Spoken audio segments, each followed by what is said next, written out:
Bonsoir, bienvenue dans votre magazine d'actualité Général Kelboul. Mag Awasika Bozorabon, actualité Zali Kolekana, République démocratique du Congo. Tika Toeb Sabino que monde entier, surtout la diaspora congolais, nion so partout Zali, Bazali bon cause la message à mon Mboka Félix Antoine Tshisekedi Tshilombo oya ko s'adresser bongo na bana mboka naye. Il faut koyeba que guerre oyo et continue déjà entre Cash na FCC. Population bazali koyeba te et komema mboka na biso wapi. Jeje Mbuyamba asali réflexion oyo.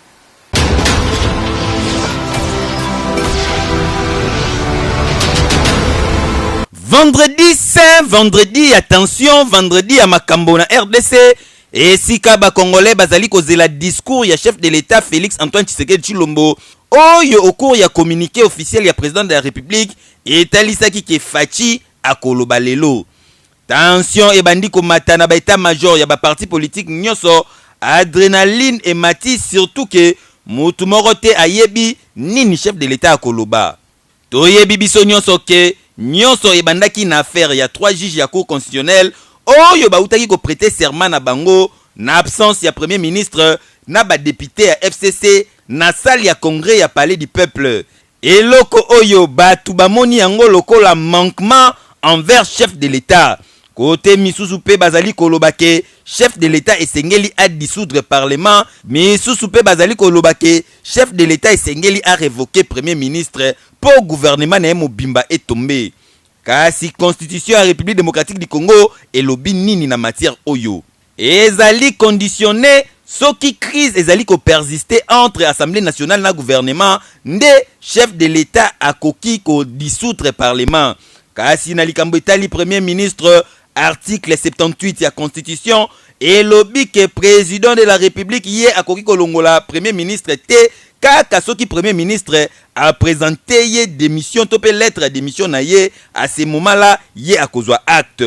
Kasi naka oyo tozali na yango crise ezalité entre gouvernement et assemblée nationale, donc hypothèse ya ko dissoudre parlement déjà esengeli ko bosana. Premier ministre P lokola a kotisi lettre de démission na yete wana pe bobosa na po soki kaka chef de l'État meki ko longola to pe ko longola premier ministre et kozala bongo violation ya constitution ya République démocratique du Congo. Kasi na komona nyonso wana ezali kolakisa clair et net que oyo ezali crise entre deux coalitions au pouvoir yakoye bezali FCC na cash bangonde bazali na bras de fer na ndenge ya kosakana te. Félix Tshisekedi na palais du peuple n'entré na jour à prestation de serment to mona ki chef de l'État très déterminé surtout s'il y avait oya tombola ki ya victoire wana ebimaka pamba pamba te ba combattant nyonso ba yebi ezalaka signe ya combat po bango kutu batika likambu noki te. Côté à FCC, autorité morale Joseph Kabila Kabange, toujours dans sa peau, silence ya Liban qui n'a se ya likasa, donc azolobani a ni o mutupe aibi position na yete. Oyo ezali kolakisa avenir entre FCC na cash ezali sous na terre mulaite. Po Congo, nyoso tomona rango kaka awa na Congo. Tomona lisolo ya 1+4 unique na monde kaka na République démocratique du Congo nde tomona yango. Oyo pe coalition FCC cash tozomona kaka na Congo entre les deux coalitions au pouvoir tractation na ndenge ya kosakana te avenir ekoyebisa biso ebele ekei moto na moto azali déjà na idée pe mingi bazali kokanisa nini oyo Félix Tshisekedi sengeli aloba po na message o azali ko adresser bongo na nation mokola lelo. Il faut koyeba ke caméra na biso kitaki bongo na wenze po na koyeba ba mama ba teki ba sombi na difficulté sociale oyo tozanango. Il faut nini Félix Tshisekedi aloba yoka ndenge ba communiquer na micro ya Hélène Akembi.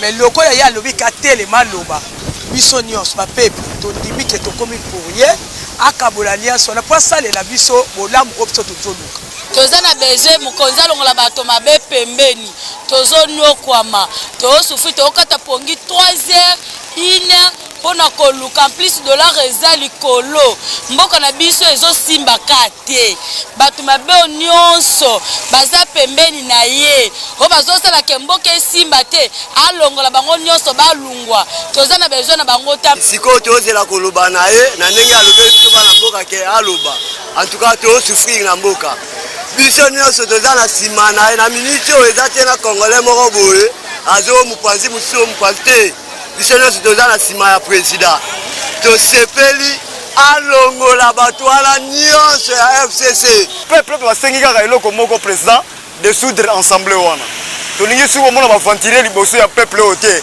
bakosi peuple ntango molai tozali kaka na président moko oyo azali na souci ya peuple le reste batikali so des aventuriers président tala peuple ndenge bazali kosouffrir yo ozali na bonne volonté ya kosunga peuple oyo mais gouvernement oyo baventurier oyo baki kosala ka na bango ya baintérêt personnel na bango tolingi soki omona bango na mboka oyo te en tant que peuple congolais donc toza nsima ya mokonzi na biso mpo komona makambo oyo azosala vraiment ezosepelisa biso makasi malgré oyo balobaki ke non ekosalema te mais quand même eleki nango bien donc oyo esalemi ya le 23 wana biso nyonso tosepelaki makasi en tant que donc mokonzi na biso tolingi ye tokosoutenir ye tina ti bazozela Félix Tshisekedi wetu tetu wetu toto jilolwe nijibe jijiwakula mana bachali mai nikala mutombo kanyi ningala muntu wa mujimato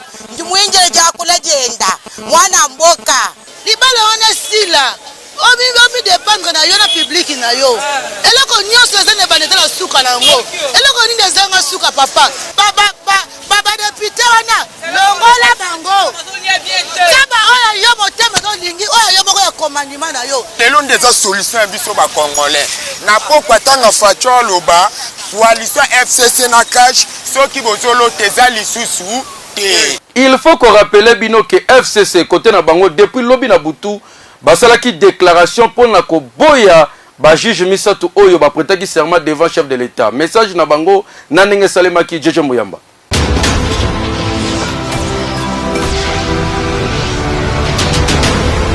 Front commun pour le Congo, batikali toujours ferme na décision na bango, ba boyi prestation ya 3 juges wana, ba lobby ba ko reconnaître bango te. Pour selon FCC, nomination ya 3 juges wana et violer intentionnellement constitution congolaise. FCC à travers communiqué na bango, oyo tangamaki jeudi 22 octobre et pas ya Didas Pembe, moko ya ba cadre ya FCC a communiqué boye. Communiqué du Front commun pour le Congo.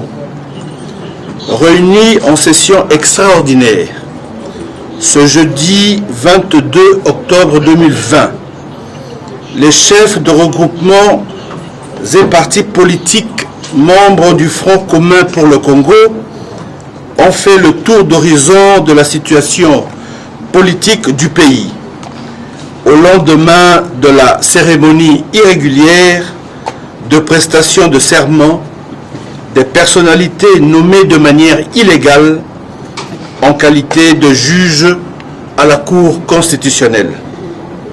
Le FCC constate que le choix délibéré de violer la Constitution a été consommé jusqu'au bout, allant jusqu'à toucher aux symboles et rituels de la République, à travers un passage en force qui fera date dans les annales sombres de l'histoire politique du pays à plus d'un titre. Le FCC tient à féliciter tous ces cadres évoluant au sein des institutions pour avoir refusé de cautionner une violation si flagrante de notre loi fondamentale, démontrant par la même occasion qu'il constitue une majorité réelle, vivante, unie, pétrie des principes républicains et disciplinée. Le FCC tient à réaffirmer que sa position sur ce dossier de nomination de nouveaux juges constitutionnels reste inchangée. En effet, la nullité des nominations des 10 juges étant de plein droit conformément à la loi organique pertinente, le FCC ne reconnaît pas ces derniers et ne se sentira lié par aucun acte qu'ils poseront. Awa ba contestation et bandi boye avant 2023 et bon temps ba dépôt de candidature koya et bon temps publication ba résultat koya affaire à suivre. Et kei Directeur ya production Ouest ya Inga, Monsieur Makabe Mouteb, a communiqué pour na ko expliquer ba problème oyo ezali na kati ya SNEL, surtout na production ezali ko salima bongo na Inga. Awa na Kinshasa population bazali ko la passe ya courant et baby misuso bazana information te bazako finga pamba. Mais bo yoka na mokonza SNEL na niveau Inga ninga zali ko expliquer misala makasi oyo ezali ko salima kuna.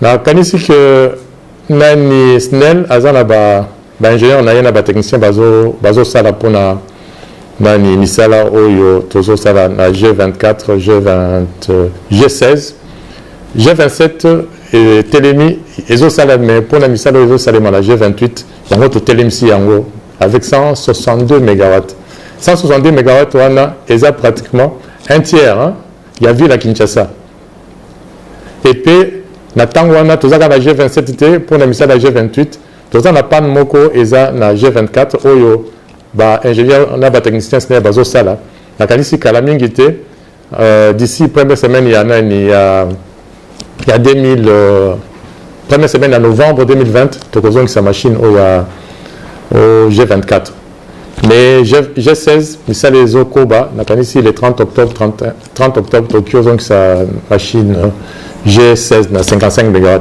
bomoni toza na G27 eza na 162 MW ça dire la machine mi-balai.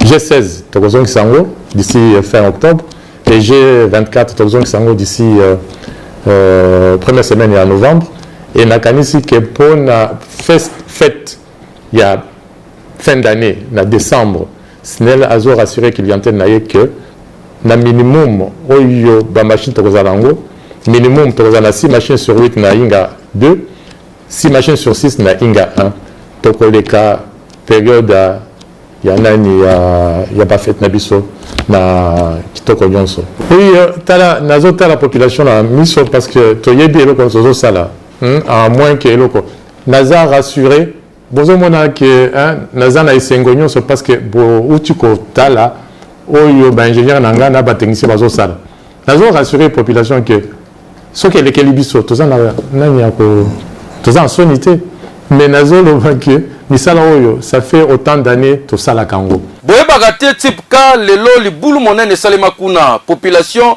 pour na ba traverser to ba katsa bazana ba difficulté ko sarana te Hélène Kendi a constaté ngo pona bino botala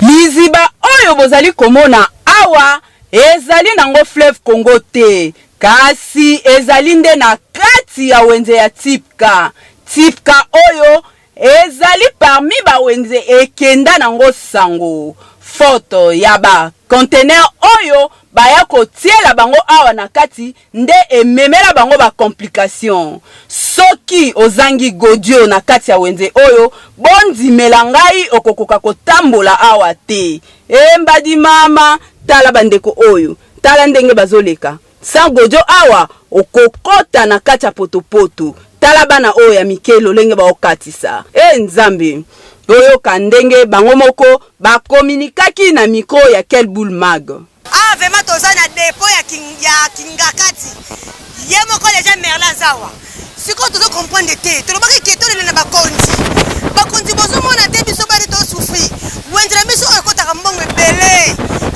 ebele siko to bomoni ke boye komesa kwa na bloko ndenge nini siko pa siko to kata kwa na kati makole boti biso mabieta mbongo tozo mbongo malonga te wenze babaki ke wenze ekosalama wenze sana mama boy na poto boy tosengi bakonzi boke la biso no mawa d'abord eloko epesa bino mbongo efuta ka mbongo biso be awa to aya ofelete to ka pe mbongo to so pe mbongo me bose la biso ka wenze to na posa wenze salite ono surtout papa monle nga salite wana do mama ndenga sana akokota tina salite oki toleli tozolela na lobi boye na oteka bino na zikida na mama nefu la zikida tala mbongo yango oyo tozokoka te tobima bieta na makolo likola ba poto sweza te balobi abaya se la biso wenze ngo tozomona te toteka likola ba poto mabieta na makolo sola si boti te okoteka te defona taka boti poteka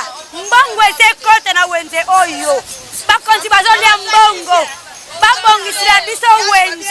gouverneur de la ville Papa Gentilingo Bilambaka de revoir pe likambu ya wenze ya Zikida po boye ya kitoko ten eki soki babombelaki yo tikanga na yebisa yo ke grâce ya winner loto eza possible onginda okoma millionnaire. Papa mama lelo tirage au sort esalemi botala nani azali bongo gagner mokolelo millionnaire na jackpot, milliardaire na super jackpot.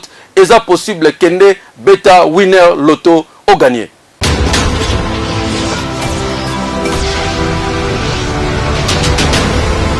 Winner.bet présente winner loto. Deuxième tirage de l'année, ya winner et beta lelo vendredi 23 octobre 2020 avec winner loto machine oyo ezali kongindisa pe kokomisa batu ba millionnaire na RDC avec jackpot ya 100 millions de francs congolais pour nini te okoma pe milliardaire avec super jackpot ya 1 milliard de francs congolais. Tirage ya lelo vendredi et betami na jackpot ya 111 millions de francs congolais pe 18 600 francs et bongo pona nini te super jackpot ya 1 milliard de francs congolais. Pona kobeta ezali pas cité. Somba kaka bulletin de jeu na yo. Oponi 5 numéros ya bien et puis obakisi numéro moko ya Super Bowl. Yo moko tela tirage na machine ozo komisa batu ba millionnaire, ba milliardaire na mboka Congo. Alors si vous êtes prêts, je vous dis bonne chance pour la suite. Très important à savoir, ceci est un tirage qui se déroule sous le contrôle d'un huissier de justice, des officiels winner loto, mais aussi d'un public témoin. Mesdames, messieurs, d'entrée de jeu, on accueille le premier bon numéro de la soirée, le 44. Sortez vos bulletins de jeu, vérifiez si vous avez ces codes loto. Le voilà donc arrivé le deuxième numéro, le 16. Avec deux bons numéros, vous avez droit à un ticket gratuit. Le 24 vient compléter la liste comme notre troisième numéro de la soirée. Je rappelle, on a donc jusque-là que le 44, le 16, le 24, mais aussi le 34 qui arrive comme notre quatrième numéro. Le cinquième numéro, le voilà donc arrivé, ce n'est rien d'autre que le 27. Plus que le numéro de la super boule. Allez, la machine nous sort donc le 5. Revoyons ensemble avec vous la combinaison gagnante de la soirée. Sur vos tickets, mesdames, messieurs, il vous fallait nécessairement avoir les 44, le 16, le 24, les 34, le 27, mais aussi le 5, qui est donc le numéro de notre super boule. Numéro 44, 16, 24, 34, 27, et puis numéro 5, qui est Super Bowl. Yango yonde tirage à malamu mokolo lelo. Yoke lokoyo. Le prochain tirage est pour ce mardi. Au sommet déjà ticket na yo. Vini wana boso beta. Na winner loto. Eke yo, oui. DV Loterie ezo continue ko betama. Bosalanga confiance boke na ba cyber café Jafar kuna. Bozana ba chance belé pe prise en charge à sala rango keba beta kaka na ba cyber onga na tindi polo be gagner.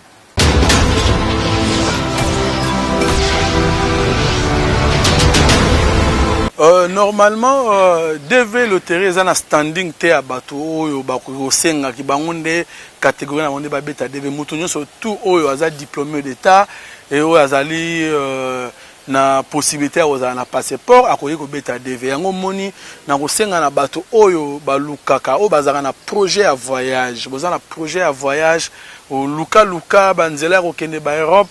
Bozo moi même net na ba Turquie na ba Grèce ndenge nini bato azo koya na ba mai et voilà occasion à DV oyo oyo permettre na bino bato bozana ba passeport na bino déjà on bo les senga te qu'il faut bossa la passeport donc vous avez une occasion bino bato bo voyager lelo soki mutu ozui visa aux États-Unis eza lokola ozui visa ya monde entier parce que visa aux États-Unis oyo zui soki okomi na États-Unis ba pesio carte à résidence na yo carte on va permettre yo tambola ozo ba visa ya bamboka mususu parce que vous êtes déjà résident aux États-Unis si vous êtes résident aux États-Unis France va opimela o visa te Allemagne a opimela o visa donc Europe mobima ba opimela o visa te parce que au fana na États-Unis ba pimela biso ba visa ba Europe parce que ba ebika ke no o kendo kima na mboka na bango mais yo so vous êtes déjà résident aux États-Unis donc o no kima na Europe te.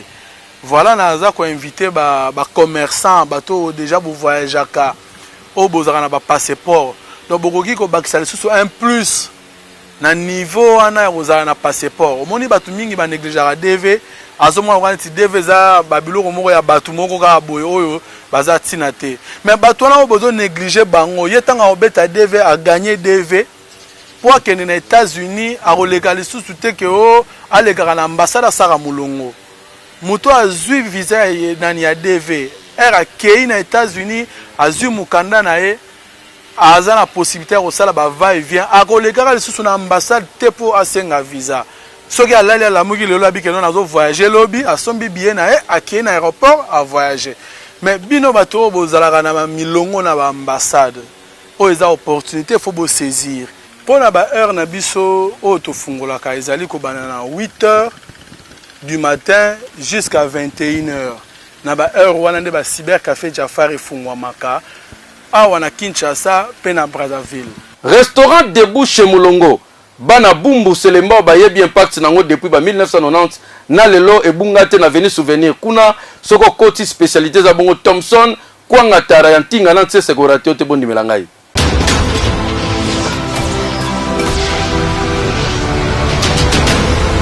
Chez Mulongo déjà kaka appellation na yango bana ya Bumbu pe bana ya Selemba ebele ba se retrouver pe mingi ba se souvenir na kombo ojo. Chez Mulongo na bane 90 surtout ba jeune oyo ba bane ko tanga pe bane ko fréquenter mingi sine ding ba yebi avenue oyo vrai comme na ngweza la avenue souvenir mais bagalois c'est-à-dire nambo bana Bumbu pe une partie ya Selemba ba bane ko fréquenter couloir oyo parce que ezali avenue spécialisée na koteka kwanga na Thompson ya kokalinga awa spécialité ba kokalinga la Thompson na bandenge moko koza na idete Thompson musu ba kalinga yango na ndenge ya normal misusu ba petiki yango ndunguzi ntende ba baloli ba kalinga yango voir Thompson musu ba bandeko balon na fufa poussière ba kalinga yango na ide ya poisson pané e bongo na munoko grutu za na idete kote kwanga bosana so koti awo ko sepela sorte nyonso ya kwanga kozwa kwanga ya ntinga kwanga ya ntsesa kwanga kinse toujours bakateli yango batara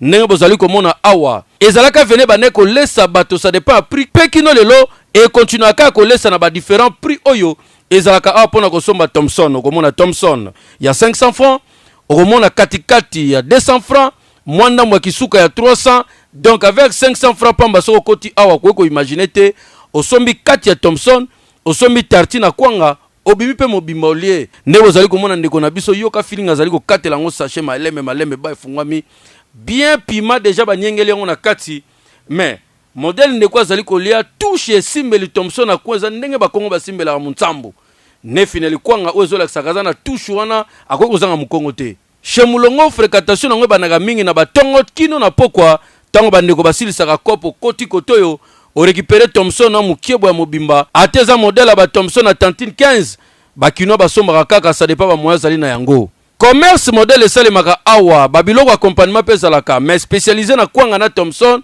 okuta dendo okuta likayabu ya kisala kindeki to likayabu ya pembe voir même na biloko mswe koma koteka malewa pe ratakate ma desu Thompson pundu na mystique fourmier kota nango avenue oyo chez Mulongo bondi melanga ebele batika mbonga Minerval awa mwana boyeba bo pesi mbonga Minerval ke classe abimi mo grosso abengi na baninga basombi kwanga basomi Thompson na bango bakoti na sineding ba gagner temps mais lelo ezo continuer toujours koteka Thompson na kwanga sauf que etikala les sous un impact oyo bana Selemba na Bumbu ba ebelaka chez Mulongo te la vieille époque na chez Mulongo sombi kwanga tartine bakati lisusu mwa lidodo bachelo tonton wana ezo facilité nzela tango ozali kolia ne mwana biso amukia ye apesi mwa 100 francs na ye bachele kwanga tartine 50 francs na katikata Thompson ya 50 francs oyo ba réalité Kinshasa ba doit vivre tango yozo buku ta soso ozolia ngulu na kapela to na miki lozo beta semoule na Kinshasa awa ti lelo na 21e siècle tala modèle à Thompson tala modèle à kwanga réalité Kinshasa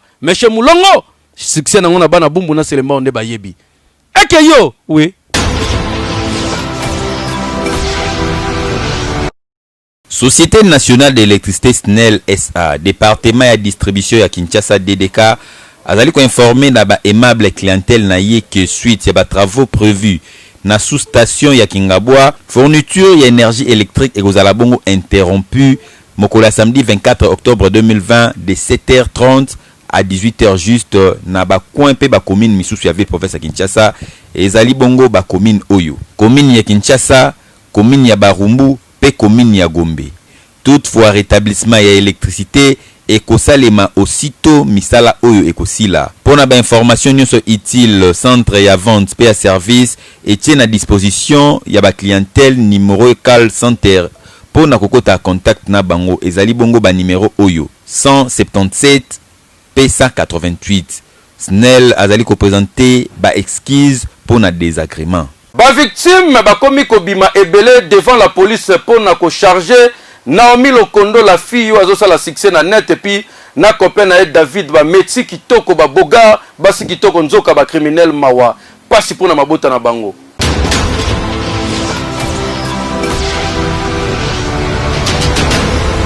Coup de chapeau na la police ya République démocratique du Congo depuis un certain temps. Ba komi ko kanga ba criminel oyo ba levaka bat na ba taxi na ville province ya Kinshasa.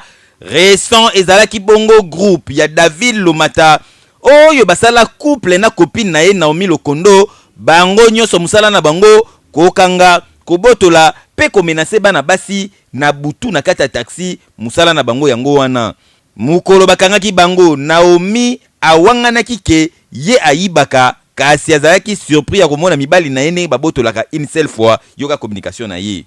Présence moi c'est la première fois à mon ezaki de la taxi en balade bazui maman moko ya magasin pour le kenzela bandal magasin bazui maman na kitambo oui ça bazui maman na kitambo azaki na liboso ndo yoka musique na ndo fina téléphone par ma grande surprise maman asima gangi oui tant la gangi wana amatisi ba glace na volume la musique OK moi c'est quoi le bezaki te na vandi kaka pétrifié et tout. Après on a six na souka musane bosala yango chaque fois bani mwanga balobana non bakena pas la baona ma campagne. OK. Après na tout na opéra combien de fois? On a opéré 4 fois. On a un assistant moko. 2 jours après Naomi a bandi ko changer version a komi ko avouer ba crime nyonso basala pe azali ko se rappeler na bisika nyonso babwaka batu après avoir ko dépouiller bango na ba bien na bango yokaye. Chaque jour que j'y vais. Non, c'est pas 5 personnes. Toi, tu viens pas tous les jours. Ok, ça fait au moins 7 personnes. Cette fille que vous avez enlevée. Bon marché, vous l'avez déposée où? À Limité. Deuxième fois. 24, vous l'avez abandonnée où? La Kinga. La Kinga, oui, je vois. Sur 24. En face du camp Kokolo. Oui, la troisième fois. Maria Mitunga. Yepe azalaki bongo victime na bango. Ba memaka na kata taxi balongolaki na bandal na Chibangu destination boulevard bakoma na nzela babandi ko menacer yo pesa chumbu ba botola ye $580 na quartier ya $200 américains tango atali bango kaka na magazine Quel Boule yi mbangu na la police. Le 13 octobre, on les 20 ans, la bandane, 21h20. Oui. Ah, non, ville, dans un taxi à. Il y a 24 boulevards. Oui. La femme dit que fille a fandi les bosses off na téléphone. Oui. Garçon a fait na souka chauffeur au kumbana est très à l'aise. Oui. Non soit qui peut bien. Bango pensa très bien. Très bien. Les camarades discuter pour te zater na mon dans na yebi bango te mais quand les ba enlever nga le fait na nozo bango na moral na isi bango non moralement on a bino on ça comme on a bino l'essentiel là zoka na mon ka bino. On a bino na bango. Na ba on dit matin na a. Ba on dit matin on est dans nozo ça bango très bien pour na mon na bango ka. Couple ya David Lomata na Naomi Lokondo soki omoni bango na nzela okondimate ke bazali ba criminel po apparence ba pesaka na elateli na elobeli ya français okondimate nzoka bazali ba crimi muntu veut dire ba yami yibi bango na butu so kuteni bango na taxi ba kolimbisa ote. D'ailleurs Naomi aobeto karaku to afina chombo na ye ba yaya kuna na sima bango ne obeto ba chuki na sama bumu yo bimisa ba fuye yo ti ba roboto lo nyonso. Yope o reconnaître bango ke bazoyo biloko yango yokima mbangu na kan lufungula okende komona bango yope opesa plainte na yo. Yanao oyibi combien de fois? On a un assistant moko. Ekei plaisir nanga ezalaki ya koyeba ke bozo continuer ko sala confiance na Quel Boule mag pe bozo landa biso na YouTube na Congo Top News Monde botika na kimia tokuta na bino mokolo lobi. Bye bye.